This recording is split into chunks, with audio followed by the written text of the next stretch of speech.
ধন্যবাদ। আমি মোহাম্মদ ওমর ফারুক বিশ্বাস, পাবনা জেলার সুজানগর উপজেলার হাটখালী ইউনিয়ন থেকে আমি রওনা করেছি ঢাকার উদ্দেশ্যে বাইসাইকেল যোগে।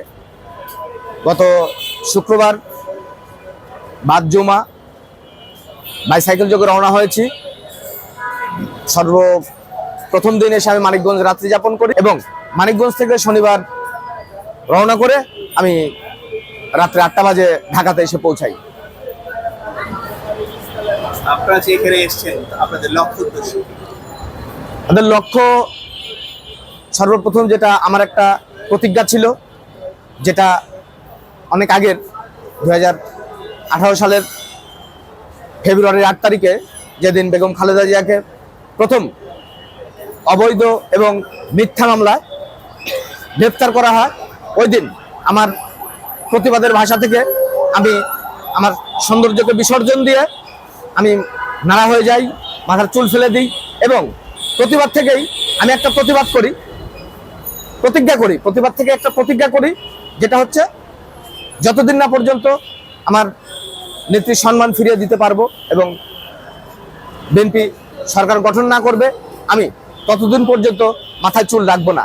এই প্রতিজ্ঞাটা যখন শেষ হয়েছে 2026 সালের ত্রয়োদশ জাতীয় সংসদ নির্বাচনের ফেব্রুয়ারির 12 তারিখে এই প্রতিজ্ঞাটা পূরণ হওয়ার পরে আমি আমার মাথার চুল রেখে দিই এবং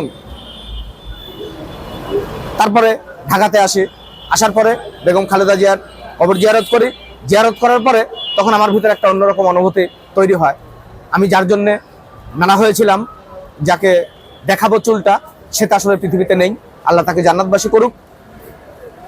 তার সন্তান বর্তমান বিএনপির চেয়ারম্যান এবং বাংলাদেশের প্রধানমন্ত্রী, যেহেতু তার সন্তান জীবিত আছে, সেই কারণেই আমি তার সঙ্গে দেখা করে তারপরে ফিরতে চাই। কি উদ্দেশ্য আসলে, কি জানাবেন, কি মেসেজ দিতে চান আপনার এলাকার পক্ষ থেকে?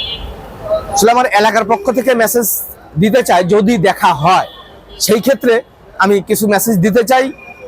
সেটা হচ্ছে, আমার এলাকাটা হচ্ছে কৃষি এলাকা, যে এলাকার লোক সম্পূর্ণটাই কৃষির উপর নির্ভরশীল এবং আপনারা জানেন বাংলাদেশের ভিতরে সবচেয়ে বেশি পেঁয়াজ উৎপন্ন হয় হচ্ছে আপনার সুজানগরে এবং পেঁয়াজের রাজধানী হিসাবে এটা পরিচিত। সেই পেঁয়াজের রাজধানীর এলাকার লোক আমরা এবং সেই কৃষকদের বর্তমান যে অবস্থা, কৃষকদের অবস্থা খুবই খারাপ। 1 মণ পেঁয়াজ উৎপাদন করতে খরচ হচ্ছে 1500, 1600, 1700 টাকা অনেক সময়, আবার বিক্রির সময় এখন সেই পেঁয়াজের দাম হচ্ছে 600 থেকে 800 টাকা এবং যে পেঁয়াজটা কৃষক সংরক্ষণ